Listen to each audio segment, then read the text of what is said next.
Ya Amar, ya Amar, ya Amar, النجوم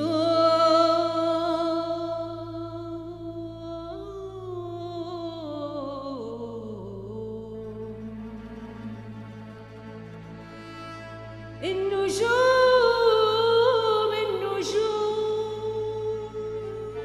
Tanzania, the country known to all in the gemstone world as the birthplace of Tanzanite, one of the most scarce and beautiful gemstones on the planet. Tanzania is also home to some of the oldest known civilizations unearthed by archaeologists and boasts one of the largest and most varied wild animal populations in the world. Steve Bennett and I have travelled to Tanzania to take a closer look at how Tanzanite mining has changed over the last few years and to see how the indigenous people live their daily lives. Joanna Waddington from charity Ace Africa was on hand to introduce us to some of the local communities. We're not far from where Tanzanite is mined. We're just outside of Arusha, and this group of ladies here, there are 9 of them in total, they make flour for the local community. With a little bit of profit they make from the flour, around about £50 a month, they then take that money and support up to 100 orphans in between here and where the Tanzanite mines are located. It's a great worthwhile project. These ladies, it's not about handouts. They never ask for money. They don't want money. What they want is help and advice on how to sustain their community in a better way. And there's a wonderful charity out here called Ace Africa. They're doing a fantastic job at supporting the community, and it's something we're very proud to be associated with. Although the outlook is positive for some, there are always areas where a little help will go a long way. I'm in a Maasai hut in Arusha, and they're cooking up dinner on an open flame. And sitting close to this, it's like if you were at home having a barbecue, but you're outside where at least the fumes can disappear, because we've got the thatch roof over the top. I've only been in here about 4 minutes, and I'm struggling to breathe already. And this is what the research that we found with Earthwatch is, that some children at the age of 5 or 6 have the lungs of a 50-year-old smoker, and it's because of this open fire within the mud hut. So the whole idea with the eco stove is that, first of all, it's more efficient. It only uses 40% of the amount of wood, but there are so less fumes for the children to inhale as they're cooking the food. So when I was trying to help out with mining techniques, I've really started to appreciate the difference that the eco stove is going to provide. Literally just half an hour in the hut, and it's made literally of mud and rafters, and this is how most of the Maasai live, both here in Tanzania and also in Samburu in Kenya, also similar with Madagascar. The fumes, you're breathing them in, and it's going to make a huge difference if we can just put an eco stove in every single one of the homes around the areas where we're doing the mining, and with your help it's going to make a massive difference.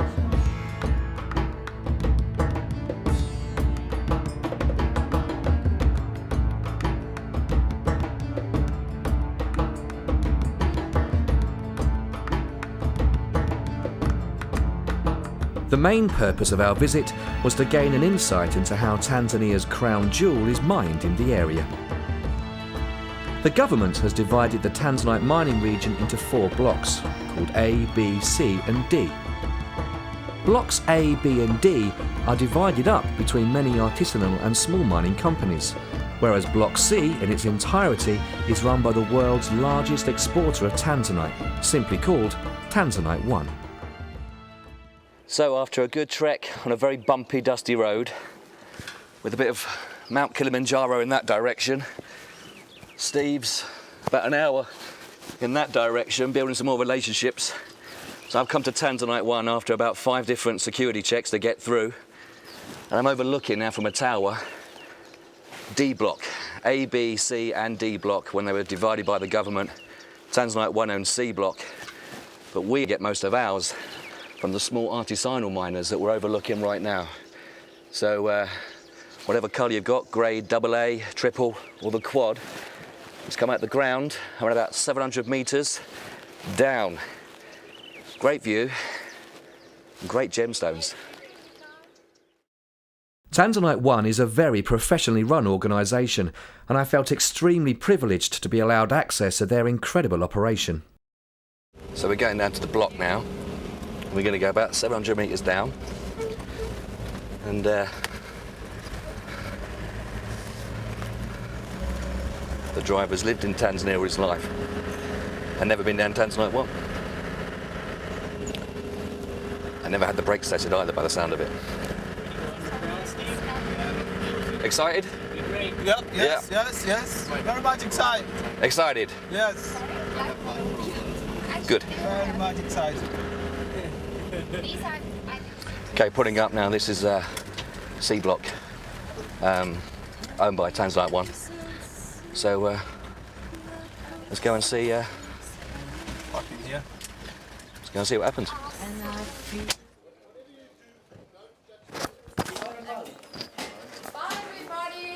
So when we go down, all right, if we go nice and slowly? Can we go slow? You can go slow. Slowly? Yeah. You're not going to go fast? I could go fast or Well, let's go slow. We don't need to go fast. okay. We don't need to go fast.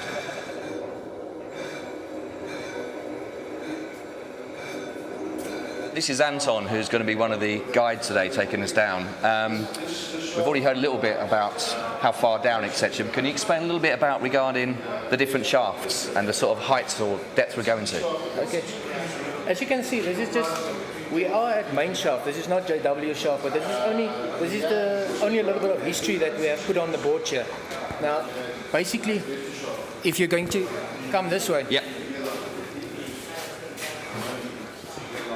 this is where you were at the container where you had some coffee and stuff. It's Yes. up there. This was shaft number 1. This is where we started off in the beginning of the time. This is where we are going now. This is main shaft. We are going underground basically to this place here. Right. Okay. So And how far down is this again? this is about 770 meters down, about 350 vertical underground. Right, okay. Basically, this is the deepest. This is the deepest that we have gone. This is about 700 meters vertical. Yeah. And the ones you say you don't use anymore, is that because it's now depleted from those areas? There's nothing else coming out of that? No, what we are doing actually is we're actually just concentrating on these 3 shafts for the moment. Okay. And that is basically why we got all our manpower in here. Right. This original shaft, when it was put in, how long did that take to actually sort of drill down and to get the shaft in place?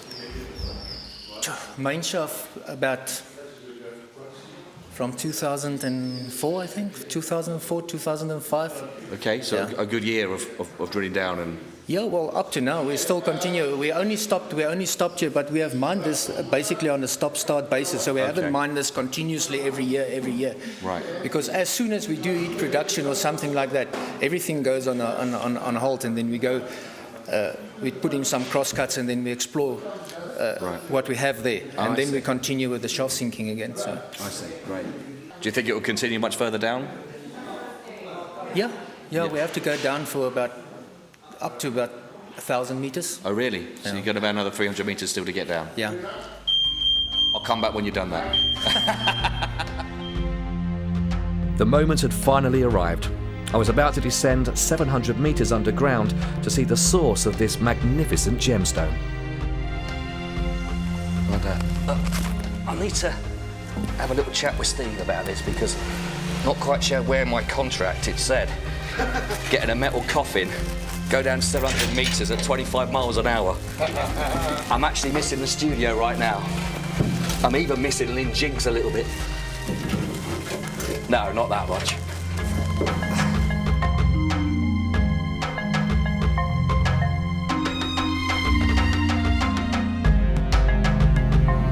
You can feel the temperature change and the speed as well.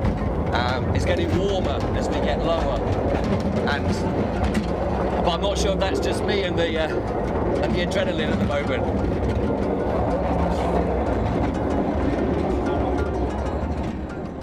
Okay, so that was a great journey down. We're about 700 metres below now, and we're going to get a nice little section to see where they're actually mining the Tanzanite that's going to be set in your ring. I'm right down the bottom at the moment, and each one of these bags that are coming up with a rough in it, each bag's around about 2 shovel worths of rough.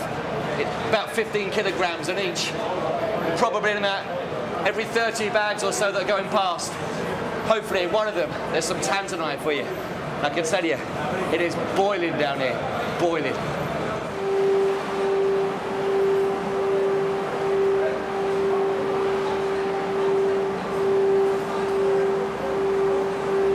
Okay, so you can see, it's dirty work, but just come up from 700 meters down and seen these 15k kilograms bags with all the rough in there. Hopefully there's some Tanzanite in some, about 1 in 30 or so.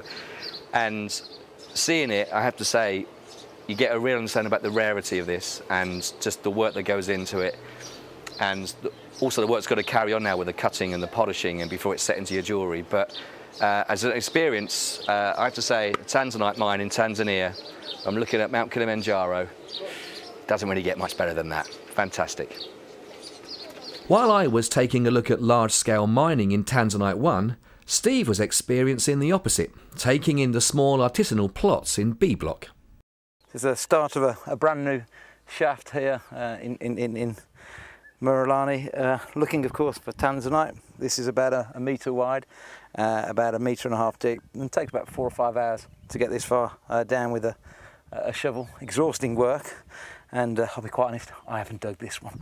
But again, there's very little Tanzanite today towards the surface. Pretty much this whole area, A block, B block, C block and D block, everything near the surface pretty much is gone now, and therefore all of the stones that we're getting from Tanzanite is coming from deeper and deeper down in the earth, and of course that means more cost. More cost means that prices are probably only going to go one way. One of the problems with Tanzanite mining is that the host rock itself is quite hard, and even though we're quite near the surface here, it quickly goes from the soft soil into the hard rock very, very quickly, and today pretty much the whole area has been exhausted near the surface. We've been in here for best part of a couple of days, and we haven't found a single piece yet.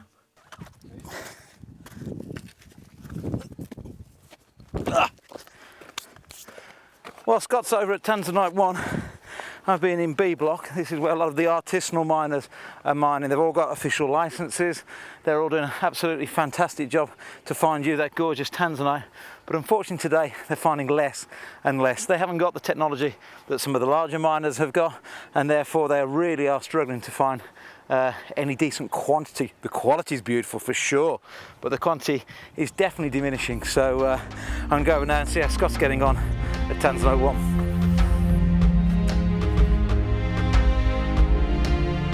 Although it's just a short distance away, it's amazing how different the mining is from that at B block to the grand scale operation in C block. So how's Tanzanite 1? Tanzanite 1 was dirty. Very dirty. You have a good time? I've been down about 700 metres. Yeah. Anton, a fantastic guy, great guide. Saw the rough coming up through there, Brilliant. going down in this coffin, but I need to chat to you about health and safety basically with regard to my contract. That was on the studio condition. Anyway, you went down to B block, were you down there? How was that? Very interesting. They're not pulling much out of the ground in B block at the moment. All the activity seems to be C and D block. But I hear you've managed to get us in behind the scenes and now look at the sorting plant. I've had a chat with somebody. We've got to get past, don't touch the fence by the way. Really? Why is that? About 2,000 volts and a little tickle.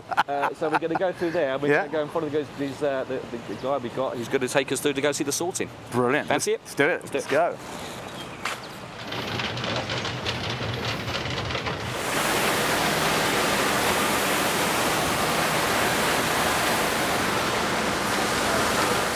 So here they're using gravity to determine which pieces of the rough rock have actually got the Tanzanite in. Because Tanzanite is more dense than the graphite, it's heavier, it falls to the bottom of the solution. The solution here is a silica type solution, and that measures the density. Like I say, the heavier pieces then go through to the sorting room.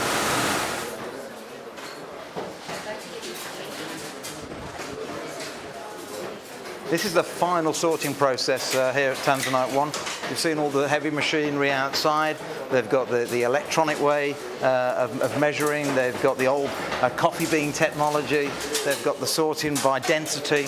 But you still have to go through the last stage and sort out the gemstones from the rough. From here, we then come over to this side of the room and here's what they call cobbing. It's not gemstone cutting, it's not faceting, but the actual cobbing of the gemstone. They're taking off the last little bits of graphite and hammering away, chiseling away, if you like, just so that the only bit that is left at the end is the very valuable Tanzanite. And what's really impressive about today's find is that a lot more blues coming out, a lot more natural blue. And what you tend to find is as we go deeper and deeper into the earth, because there was more temperature further down, more temperature of course means that the colour's already there, more vanadium as well. So very, very interesting that if you were here 4 or 5 years ago, you'd have seen less blue pieces, more of the brown, and therefore a lot more heating process. But a lot of the pieces now that are coming from deeper under the earth are already naturally blue. You may notice while they're doing the cobbing, you'll notice that they're putting their hands into this machine and actually wearing the gloves. And the reason for that is just to stop the people that are working here from stealing the gemstones. Remember, globally, whenever you're mining gemstones, theft is one of the biggest problems. But it's a much more friendly way than back in the 1920s. I've got a great photograph of in Burma where the sorting table, they had this massive like wooden box that they had to wear on the head. It was literally like 2 foot wide, 2 foot high with a mesh on the front. And in the 1920s, it was stopped them from swallowing the gemstones. Because back in Burma, the way they used to steal the gemstones was to swallow it. And I'll leave the rest to your imagination.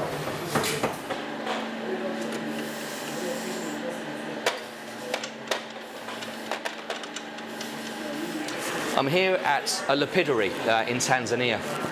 I'm watching these brilliant people that are all doing some great work with the rough gemstones. And the reason why they're doing so much work on it is because in 2009 the Tanzanian law changed regarding the export of rough Tanzanite over a gram. So any Tanzanite that was to go out the country, make sure over a gram, had to be faceted. So that means a lot more work for the people of Tanzania, of course, that are now doing the work that you can see taking place in the room. It's brilliant. After the lapidary visit, the Tanzanite One management wanted to show us some of the charity projects they were involved in. The first place we visited was this local school.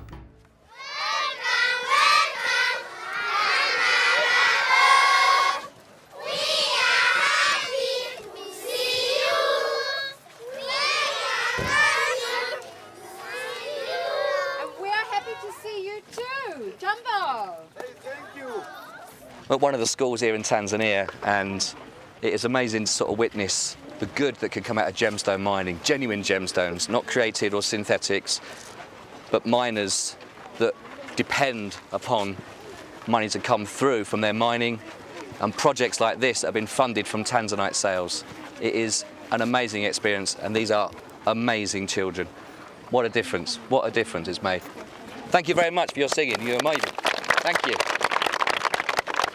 Brilliant, brilliant, brilliant.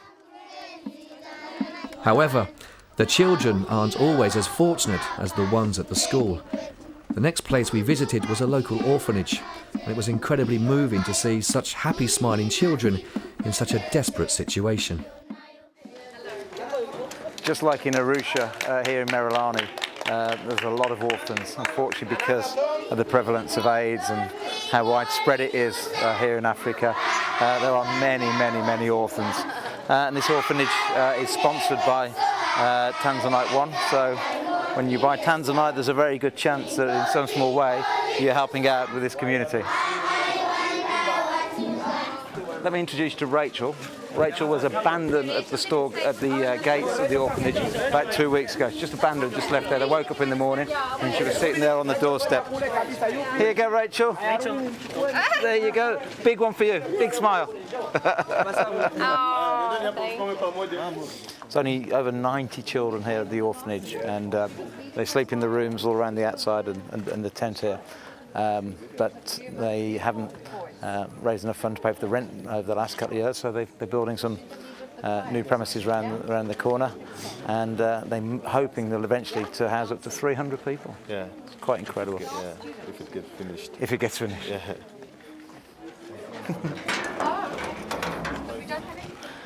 This is one of the orphanages that Tanzanite One support.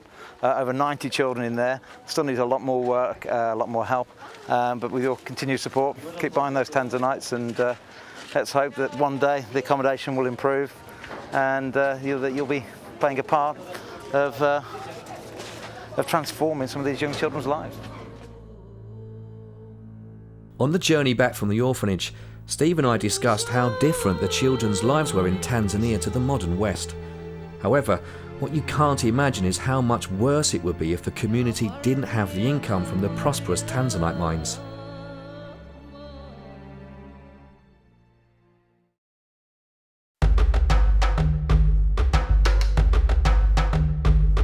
The next day for us was a very early start, as we were going to climb partway up the magnificent Mount Kilimanjaro, the highest freestanding mountain in the world.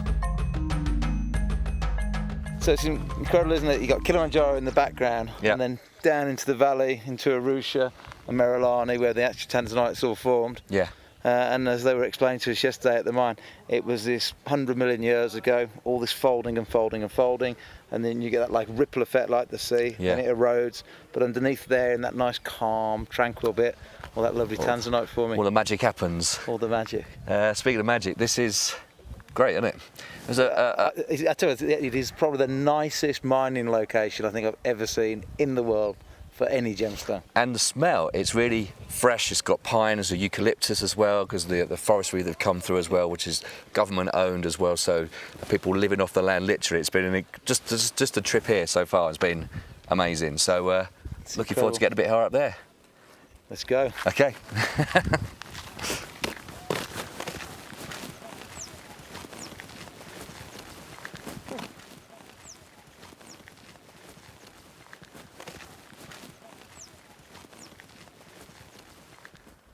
We're at an elevation about 3,500 metres now, just over a third of the way up Kilimanjaro. We've gone past where they normally called Day Camp 1.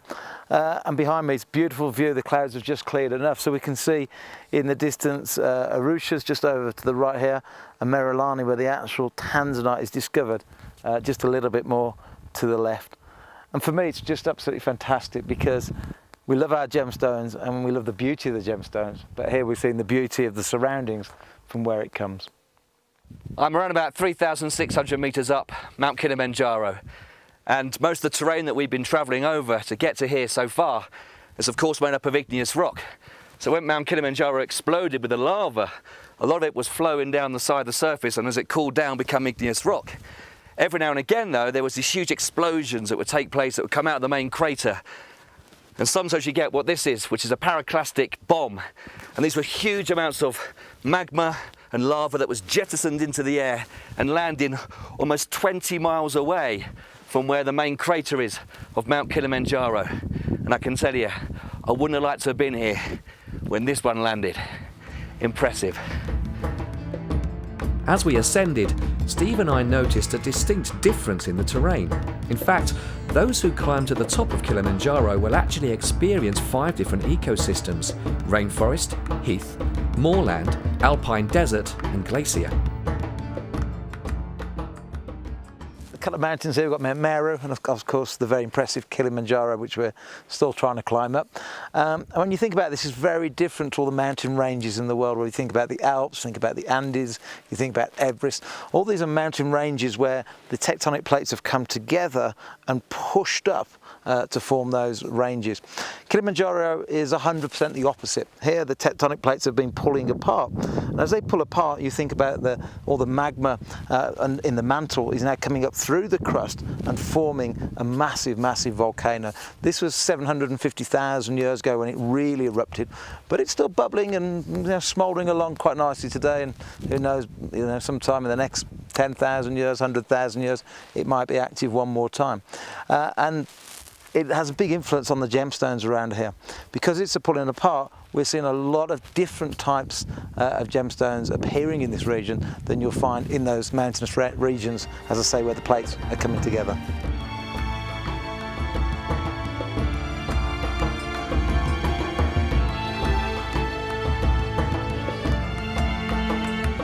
As we reached Day Camp 2, as inappropriately dressed as we were for a mountain climb, we decided it would be best if our journey ended here. How'd you enjoy that? Enjoyment, I don't know, is that a word at the moment? You can use enjoyment. Yeah. I enjoyed it. It's harder than running a marathon, but I've got a real appreciation for the people that managed to get to the very top. yeah. Because at altitude already, it's sort of 3,000 600 feet or metres, you already feel the air thinning out, can't you? Oh yeah, I mean altitude-wise, you're already over halfway. Yeah. This is day camp 2. This is where they tend to stop. That's for an the second achievement bit. as well. Yeah. That's a massive thing. We'll stop here. Yep. Because I want to get back down, get some more gemstone buying going. Okay. But we'll have a little look round first, have a bit of lunch. Yeah. Feel like Scott of the Antarctic. The breeze is coming in. I'm glad we actually got to get out this morning to see the peak. So you don't mind getting up at 5 o'clock now? Don't mind getting up at 5 o'clock. Not every day though. But every day you get to walk up Mount Kilimanjaro either, isn't True. As I mentioned earlier, most of the Tanzanite that the Genuine Gemstone Company purchased comes from D Block. So, Steve thought it would be a great idea for us to take a look at how the majority of our Tanzanite is sourced. Interestingly, D Block is believed to be the area in which Manuel de Souza first discovered Tanzanite back in 1967. If you're a collector of Tanzanite already or thinking about collecting this gemstone, just think about this, how close you could have been to not owning it.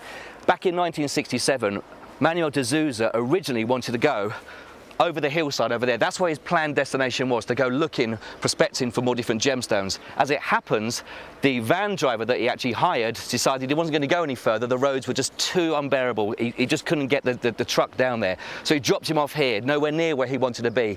And to think, if that had happened, if it hadn't dropped him off here, right in the foothills of Merelani area, you may never have got your Tanzanite, and we'd never have known about this beautiful gemstone that everybody wants to collect. Amazing. Yesterday I was at Tanzanite 1. I went down 700 metres in the tin coffin, as they talk it, and seeing the 15-kilogram bags of rough being brought to the surface, and hopefully one in every 30 bags or so hopefully contains some Tanzanite. Today, here in Merelani, I'm actually in D Block, a completely different experience to how Tanzanite is brought to the ground. In contrast, only about 30 metres deep are the shafts that they're travelling down here to bring out these gemstones in their rough source, and it is a much more hands-on experience, great skilled staff again bringing this brilliant gemstones to the surface. Beyond where I am in D Block is C Block, and then of course you're also looking at A's and B Block, which are much further into the hills as they're set. As they're trying to go down as deep as they can, obviously not as deep as 700 metres, the rough they're bringing is getting less and less and less. But when they do get down there, they are finding more and more colour, depending on how deep they can actually get their shafts down into the ground. To say as an experience though, they're all mining for one very rare gemstone. They do a lot of work to bring the gemstone to you, and to see that firsthand, you really get an idea of just how precious each gemstone that you have in your jewellery is definitely worth. Great experience, great place.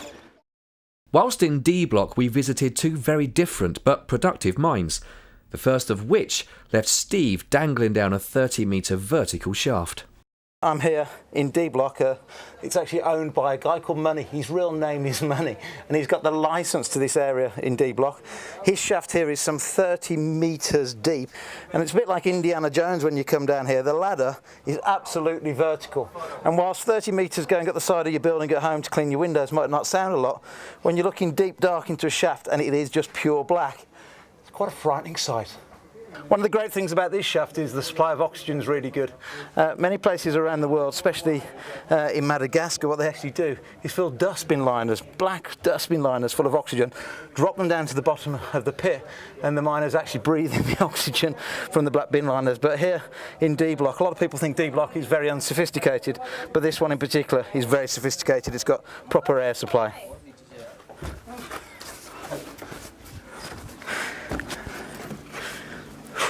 Is that easy? That's difficult, and you do that every day? Yeah, Yeah? every day. Once, twice a day, 3 times a day? One and one go up. So you stay down the whole day, Yeah, you mine, yeah, and then you come up in the evenings? yeah. Yeah, well done to you, well done. Monday to Friday. Monday to Friday, Saturday and Sunday we stay over. Saturday and Sunday, Yeah. a few beers. Yeah.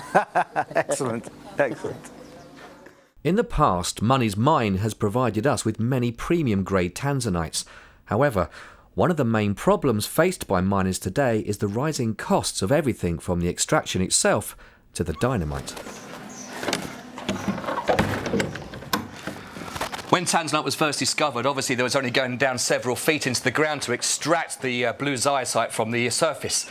But of course, as years have gone on, they have to go further and further down to take out all of the Tanzanite. This, of course, needs explosions. Explosions needs dynamite, and the dynamite that's in here is now working about $140 to $150 rather than back a few years ago to 50 or 60. All of this, of course, is putting the pricing up to extract the gemstones from what's down below. Keep that bolt on that door.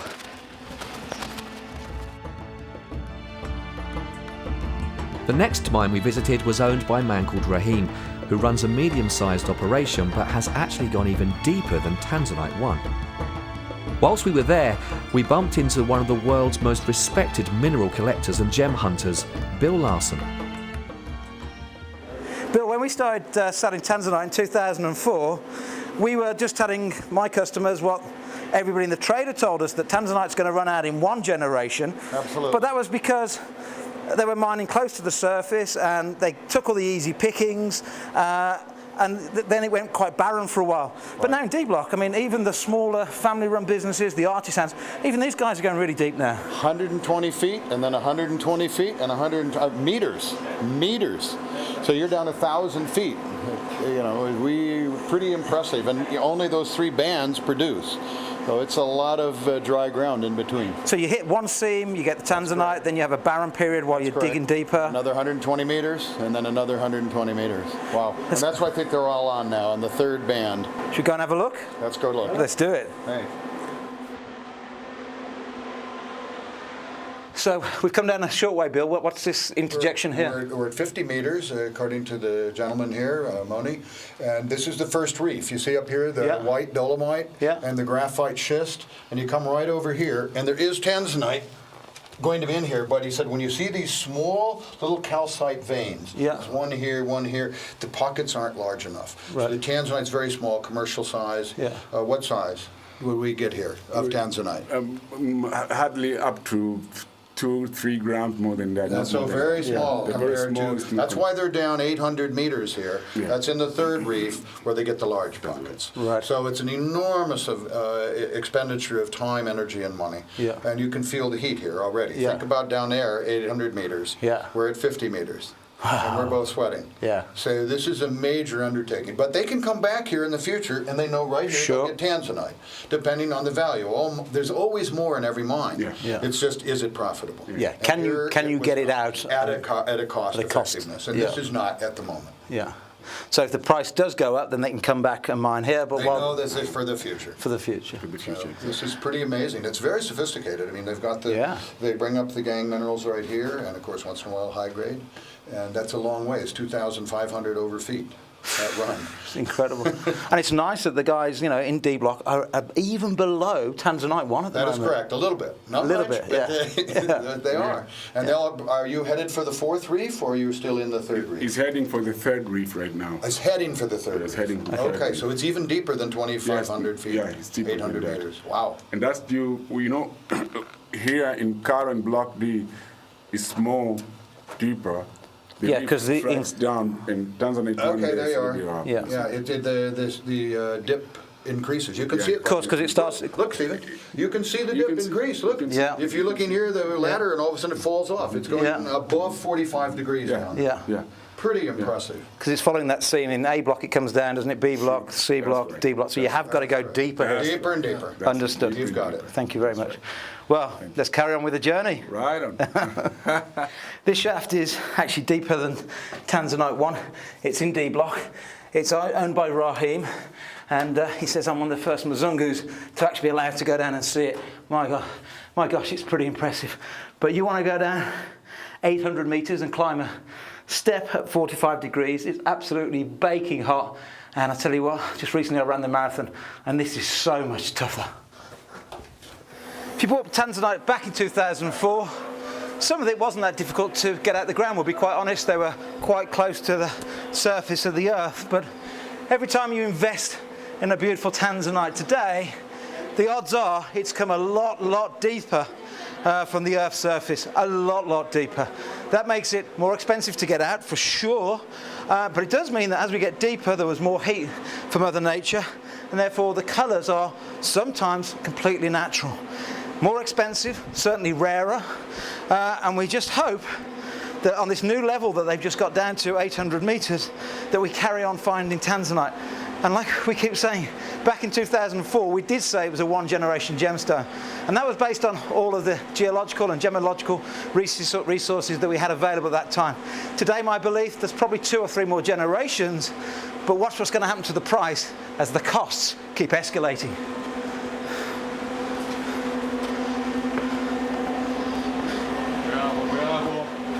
Thank you. Couldn't ask for anybody better at a mining operation to be with than Bill Larson. Bill's been all around the world. He's had his own mining businesses. You mine your own tourmaline in the States.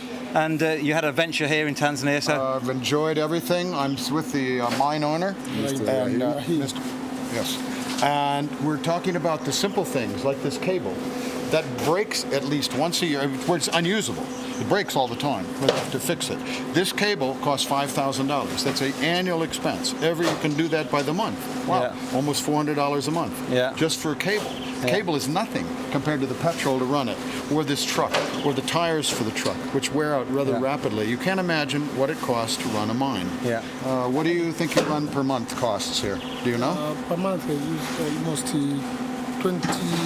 15,000 USD. 15,000 to probably 20,000 every month, because he's forgetting things like the cable that's only once a year. Yeah. What I love about this situation is you've got Tanzanite 1 next door, big corporation, and for 8 years I've been saying you have to support right from the one-man artisanal band through to the medium-sized miners, through to the big corporations. And I'd put you slap in that middle band, that you're not small and artisanal, but you're not big corporate. Right, and this is fantastic to see that you have gone deeper than even Tanzanite 1. For me, that's fantastic. Think about where he's at. The burn rate of money at Tanzanite 1, they said, was $1 million a month. Yeah. He's doing a deeper project, $20,000 a month. It's incredible. Extraordinary efficiency and dedication to hard work. You see it. You were throwing these bags a few minutes ago. Those are 45 to 50 pounds each, and dozens and dozens of them. Yeah, it's an amazing operation. Incredible. Well organized. Well done indeed. Of course, Steve, he couldn't resist doing a bit of gem buying for himself, so he set up shop to take a look at what the local artisanal miners had to offer. All the guys from D Block, this is what they've mined the last couple of days, they're bringing in. Last couple of days, as you can see, very little Tanzanite, but they've been finding a lot of nice pyrite now, so we're working on a few deals. The next part of our trip was a visit to a spinel mine in Mahenge. For this, we had to take a small plane for approximately 300 miles to Ifakara before finishing the journey by road.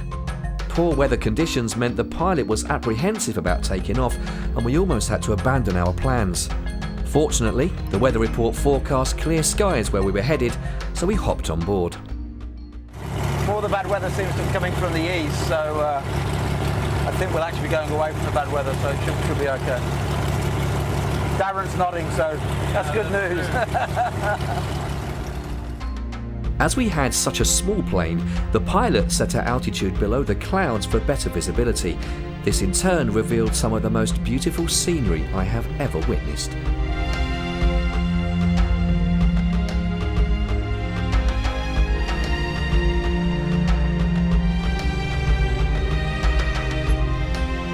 The landing itself was very nerve-wracking, as we were landing on what could be considered to look like a countryside footpath. Like we've used for a few years, so Darren circled around a few times. Now we're going to have an attempt to land.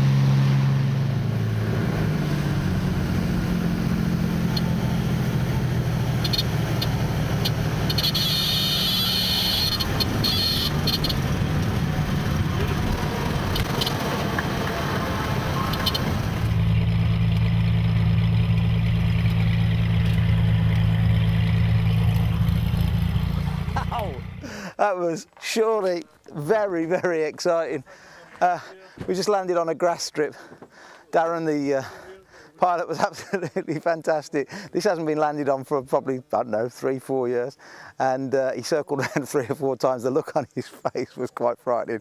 Anyway, he was fantastic. And as it came down, it was great because the blades on the prop were making the grass fire off in every direction. So the adventure continues. Let's go and find some gemstones. Waiting for us at the airstrip was a 4x4, which we had to use to cross the river before the rest of our journey. This is the Kilimanjaro River. This separates Mahenge pretty much from civilization, and the local witch doctors banned many people from actually leaving Mahenge, so a lot of them have never seen further than this river.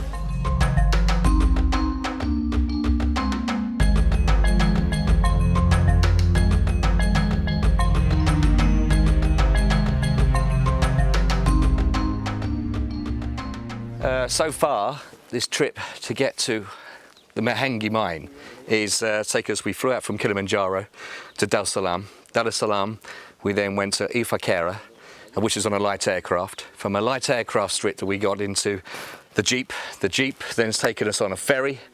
The ferry has then taken us so far, about a 2 hour or so, very dusty, dirty, muddy track. And we're not even at the mine yet, but if you just look around already, the scenery is absolutely breathtaking.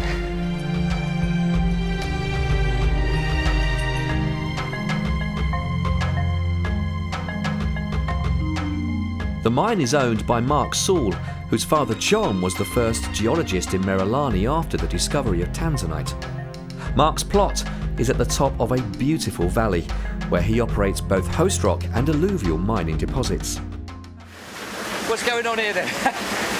This is what they call the water cannon, and we loosen up on the soil because the soil is very sticky. So we loosen it up.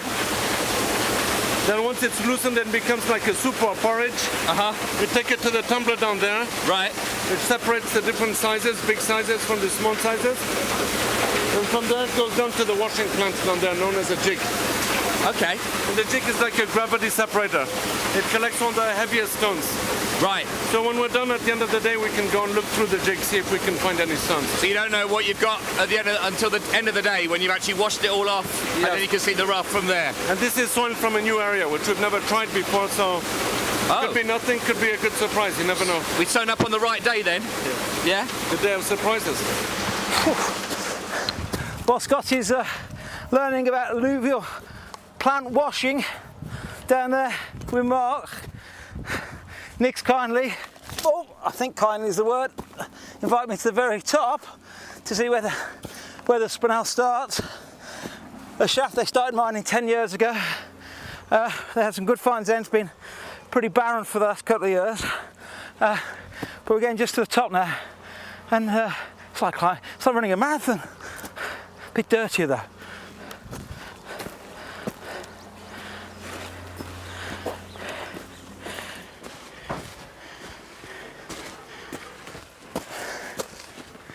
Almost at the top. I'm worn out, but the miners do this on a regular basis, daily basis. They come and work all day, trying to find the beautiful spinels, and it's quite exhausting work. But again, I keep saying it's worth it, because it is, without doubt, one of the most beautiful gemstones on the planet. So we're at the very top now, Nick. Yes, we are. And I guess this is where it all sort of starts from, This is where all the old deposits were, and most likely the alluvial that they're getting down there came from up here. And about 10 years, you say, it was first discovered up here? They started mining here 10 years ago, but the spinel deposits are much older. Sure. Now, somebody once said to me that right up here, you can also get clinohumite. I've never heard of it from yes, here. They go side by side. Clinohumite and spinel go side by side in the same vein. When you find clinohumite, you'll find spinel. When you find spinel, you find interesting. A dealer once said to me, "Oh, it's the same mine." I said, "No, it can't be. It is. It is. Oh, fantastic." And have you pulled many pieces of clinohumite out, or just mainly spinel? More spinel than clinohumite. Yeah, both beautiful stones. Both beautiful stones. Both rare. Now I really appreciate how much work goes to getting them out of the ground. Thank you. Thank you, Nick. Absolutely stunning. Well done, guys. Thank you. Not only is spinel one of the rarest gemstones on the planet and one of the most beautiful, it's also one of the most incredibly difficult gemstones to find, incredibly difficult to mine and extract from the host rock. Marble's not the easiest of rocks to break up, and the guys up here today, because the compressor has broke, are smashing their way through, all by hand and chisel. Hard work. And they've asked me if I want to have a go, and the answer is, as always, I'm going to give it a go.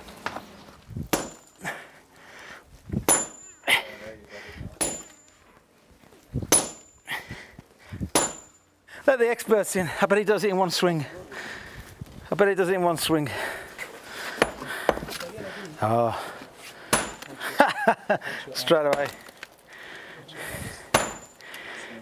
The original spinel deposit was some 150 feet down here that they blasted, like I say, around 10 years ago. And the last 10 foot is where they found the spinel. They ran out, they couldn't find any more, and it got harder and harder to find because here the rock's a lot denser. So now the idea is to take this another 30 to 40 metres down to find the same vein. Again, there's no guarantee that they're going to find spinel. It is just such a difficult gemstone to find, but it is one that without doubt at the moment people are valuing similar quite often to diamonds. I mean, it's just the most beautiful gemstone. What Nick explained to me is that the day after it rains, a lot of the mud gets washed away, but some of the smaller stones, and certainly spinels, can often suspend on little towers of mud and protrude from the ground. And the miners, the first thing in the morning after the rain, come up, and before they even start mining, they start looking at all these little spots where all the stones are raised up to see if they can find any spinel, the easier pickings. Steve travelled back down the hillside just in time to see what gems would be uncovered from the last few days of mining. This is 4 days of mining. We found quite a lot of pink spinel, but most of it's cloudy, so wouldn't even make it into a gems of distinction necklace. One or two pieces that would do, but not even enough to make one necklace, not even one. And that's quite disappointing because the whole team here, 20, 30 guys, worked for 4 days of mining, and we've only got one little section to go, and not a clean piece yet.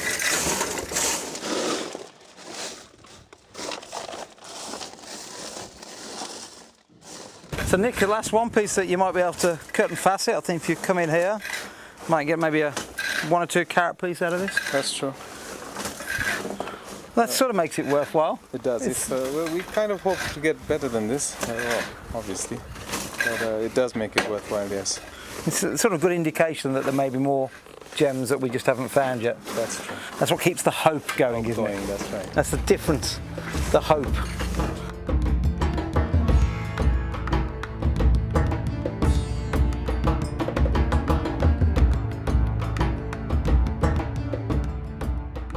So that's today's production. Yes, that's I would say about 600-700 grams, which is the end product of 30 tons of soil which were washed. We just put it on the tray so the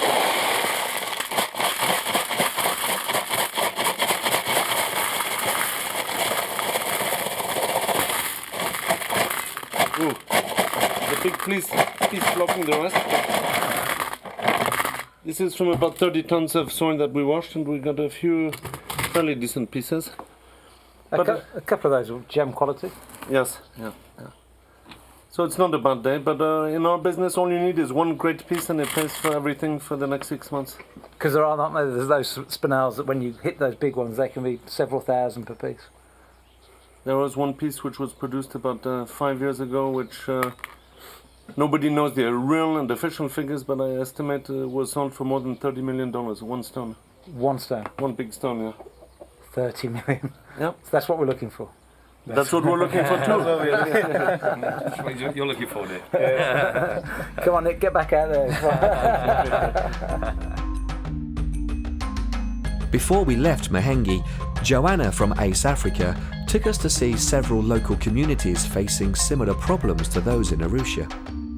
Joanna introduced us to half a dozen families in their tiny homes, and we immediately came across the same issues that could easily be resolved with an eco-stove. This prompted Steve to come to an agreement with Joanna that we would work with Ace Africa to ensure the eco-stove project was rolled out across both the Arusha and Mahenge areas. So we had the joy of coming down in a plane, but you drove all the way down, Joe? Yeah, we drove. It took about 2 days to get here, 7 hours. And you feel like you're in the middle of nowhere. Because that's true. Because it's true.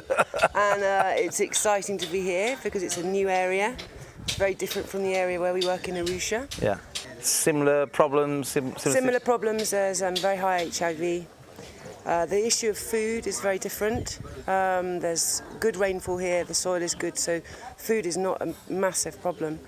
However, issues around child rights, access to education, the community don't seem to value education, so a lot of children are out of school, early marriage, and we've done very basic research, and it seems that the needs is, because the areas are very, very remote from the district hospital, there are no health centres that are local to the villages. People walk and often carried, if they're sick, they're carried on stretchers for 2 hours, made of wood and blankets, and there also is no care for the people who are sick in their homes. So I think there's a lot of work to be done. I think the stigma around HIV is very, very high. Yeah. And the issues are the same, but they're different. And the buildings are different from the mud huts up in Arusha. Here in Mahenge, it's more brick built. But I guess the cooking issue, when we're talking back to the eco stoves, still similar problems? Yeah, similar problems. They're still using the 3-stone Jikos, which give off the same amount of mud, fumes and smoke. And so I think there's still quite a lot of work we can do there on those rocket stoves. Our time in Tanzania had now come to an end. We now had a greater understanding of how Tanzanite and Spinel are both mined in the region, as well as being able to initiate the first of many community projects. I, for one, will never forget my time in Tanzania. How many people not only get to visit the country where our beautiful gemstones are from, but have a chance to see and experience the actual mining life itself.